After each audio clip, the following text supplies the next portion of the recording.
उन्हाळा सुरू झाला की सर्वांनाच काहीतरी थंड खायला आवडतं किंवा थंड प्यायला तरी आवडतं की ज्याने आपला मूड अगदी फ्रेश होईल.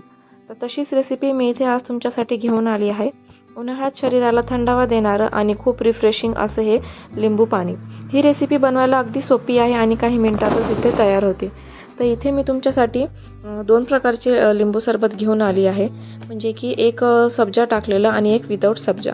तर काही जणांना सब्जा आवडत नाही प्यायला, त्यामुळे एक विदाऊट सब्जा आणि एक विथ सब्जा टाकून इथे मी लिंबू सरबत बनवलेलं आहे.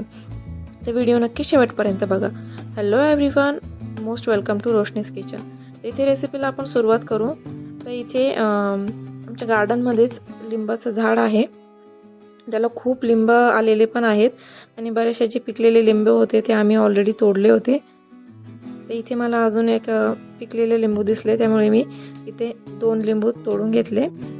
तर घरच्याच लिंबांचा इथे मी वापर करणार आहे. तुम्ही बघू शकता झाडाला पण खूप छान लिंबू लागलेले आहेत.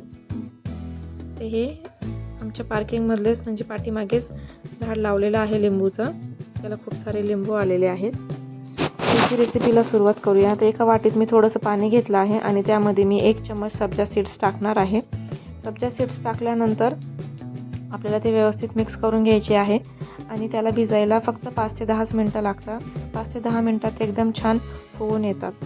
सब्जाचे देखील खूप सारे फायदे आहेत. तर हे मी तुम्हाला पुढे सांगणारच आहे. तर व्हिडिओ नक्की शेवटपर्यंत बघा. तर इथे मी लिंबू कट करून घेणार आहे. दोन्ही लिंबू इथे मी कट करून पाण्यात टाकणार आहे. तर इथे मला 2 ग्लास पाणी लिंबू पाणी बनवायचं होतं, त्यामुळे इथे मी एका भांड्यात 2 ग्लास पाणी घेतलं आहे. इथे मी माठाच्या पाण्याचा वापर केला आहे आणि जे लिंबू आपण कट केले होते ते मी याच्यात सगळे पिळून घेणार आहे. 2 लिंबू कट केले होते इथे, तर दोन्ही लिंबू इथे आपल्याला पिळून घ्यायचे आहे.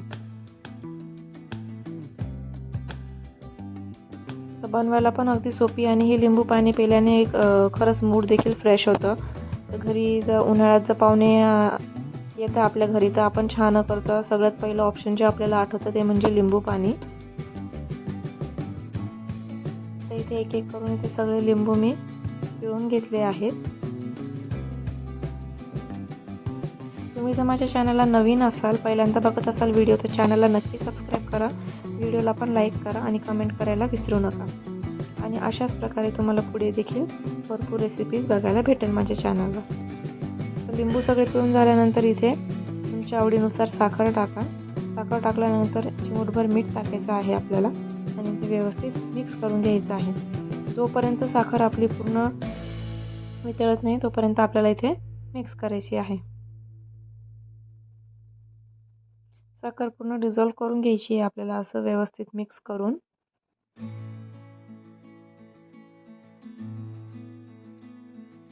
ह्या प्रोसेसला देखील फक्त 5 ते 10 मिनटं लागतात. व्यवस्थित आपल्याला स्पूनने मिक्स करून घ्यायचं आहे. आता याच्यामध्ये मी आईस क्यूब्स टाकणार आहे. तुम्ही बघू शकता की आपली साखर थोडीशी वितळली आहे. अजून आईस क्यूब्स टाकल्यानंतर परत आपल्याला मिक्स करून घ्यायचं आहे.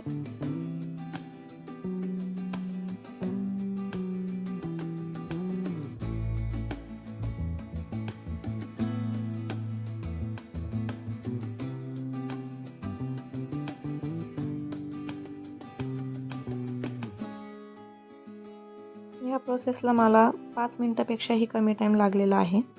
अगदी 3 ते 4 मिनिटात हे रेडी झालं होतं. इथं आपलं लिंबू सरबत रेडी आहे. तर मी पहिले तुम्हाला विदाऊट सब्जावाला दाखवते. मस्त पहिले आईस क्यूब्स टाकून घ्यायचे आपल्याला 3 ते 4 आईस क्यूब्स. त्यानंतर चाळणीने आपल्याला हे लिंबू सरबत गाळून घ्यायचं आहे.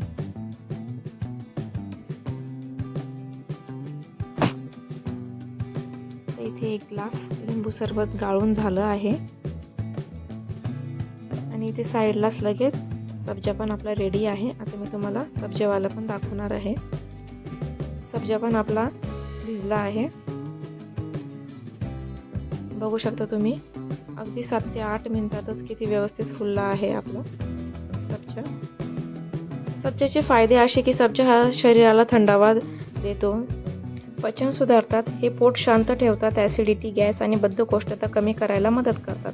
त्यानंतर वजन कमी करण्यात देखील याची मदत होते. शरीरातील उष्णता कमी करतात. त्वचेसाठी देखील हे फायदेशीर आहे. हे शरीर डिटॉक्स करतात, त्यामुळे त्वचा स्वच्छ आणि चमकदार दिसते. रक्तातील साखर नियंत्रणात ठेवतात. सब्जा बिया जे आहेत ते ब्लड शुगर स्थिर ठेवण्यास मदत करतात, जे डायबेटिक लोकांसाठी उपयुक्त आहे. याची वापरण्याची पद्धत अगदी सोपी आहे, की अगदी एक चम्मच पाण्यात भिजत ठेवायचा. त्यानंतर तुम्ही हे साध्या पाण्यात देखील पिऊ शकता, किंवा जसं मी तुम्हाला लिंबू पाणी दाखवलं त्याच्यात पण तुम्ही टाकून पिऊ शकता. हे दुधामध्ये सुद्धा टाकून पिऊ शकता, किंवा आपण जे फळांचे ज्यूस बनवतो त्यामध्ये पण तुम्ही या सब्जाचा वापर करू शकता. सब्जाचे खूप सारे फायदे आहेत. सब्जाला तुळशीचे बी असे देखील म्हटले जाते आणि उन्हाळ्यात खूपच उपयोगी आहे. तुम्ही बघू शकता आपले दोन्ही प्रकारचे सरबत इथे रेडी झालेले आहे, एक सब्जा टाकून आणि एक विदाऊट सब्जा. तर तुम्हाला ही रेसिपी कशी वाटली मला नक्की सांगा. कमेंट देखील करायला विसरू नका. खूपच इझी रेसिपी आहे ही. Thanks for watching. Bye bye.